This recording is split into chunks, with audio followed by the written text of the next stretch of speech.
Hello বন্ধুরা, প্রিয়া ইপসা কিচেনে তোমাদের সবাইকে স্বাগত। আজকে আমি তোমাদের সাথে শেয়ার করলাম মশলা পনির রাইস। আমি এটা কেমনভাবে তৈরি করি সেটাই দেখে নাও।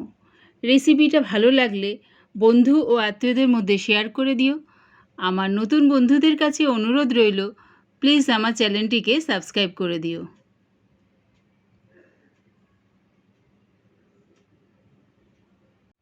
মশলা পনির রাইস করার জন্যে দুটো মাঝারি সাইজের পেঁয়াজ কুচিয়ে নিয়েছি, একটা বড় ক্যাপসিকাম এরকম ছোট ছোট টুকরো করে কেটে নিয়েছি। পনিরগুলো এরকম ছোট ছোট টুকরো করে কেটে নিয়েছি। আর দেরাদুন চালের ভাত। কড়াই দিয়ে দিলাম 4 চামচের মতন সাদা তেল। তেলটা গরম হয়ে গেছে, এবার পনিরগুলো দিয়ে দিলাম স্বাদ অনুযায়ী নুন। নুনটা দিয়ে পনিরগুলো হালকা করে একটু ভেজে নেব। তোমরা চাইলে পনিরগুলো না ভেজেও করতে পারো। পনিরগুলো দেখো হালকা করে ভেজে নিয়েছি, এবার নামিয়ে দিলাম।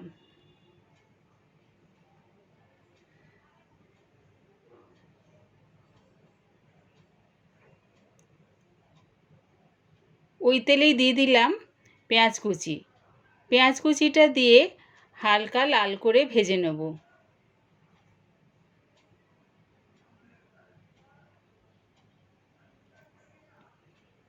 পেঁয়াজটা আমার হালকা লাল করে ভাজা হয়ে গেছে। এবার এর মধ্যে দিয়ে দিলাম 1 চামচ রসুনের পেস্ট, 1 চামচ আদার পেস্ট, আর দিচ্ছি হাফ চামচ হলুদ গুঁড়ো, দিলাম 1 চামচ জিরের গুঁড়ো, হাফ চামচ লঙ্কার গুঁড়ো। এই মশলা পনির রাইসটা খুব একটা ঝাল খেতে হয় না, তাই সামান্য একটু লঙ্কার গুঁড়ো দিলাম। সবগুলো দিয়ে ভালো করে কষিয়ে নেব।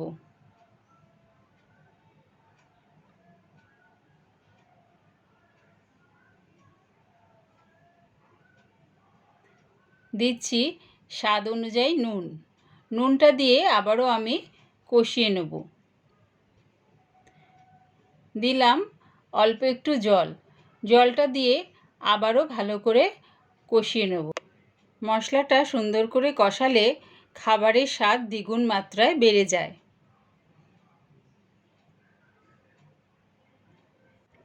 মশলাটা ভালো করে কষিয়ে নিয়েছি। এবার দিয়ে দিলাম এর মধ্যে 4 চামচ ফ্যাটানো টক দই। টক দইটা দিয়ে আবারও ভালো করে কষিয়ে নেব।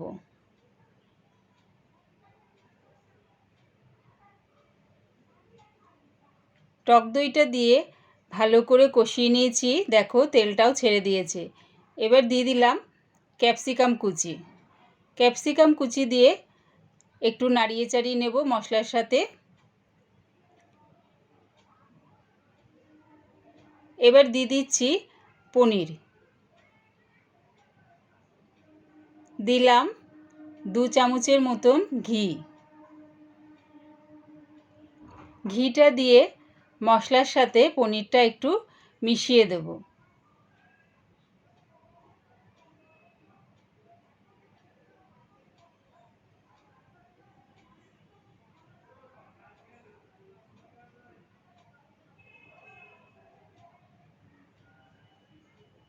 দিচ্ছি সামান্য একটু জল।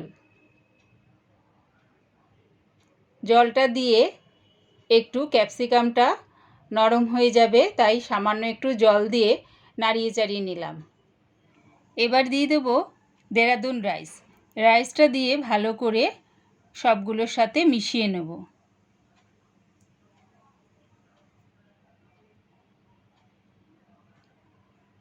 দেখো রাইসটা দিয়ে ভালো করে মিশিয়ে নিয়েছি। রেডি হয়ে গেছে আমার মশলা পনির রাইস। আমার এই মশলা পনির রাইস রেসিপিটা পুরো দেখার জন্যে প্রিয়া ইপসা কিচেনের থেকে তোমাদের সবাইকে অনেক ভালোবাসা রইল।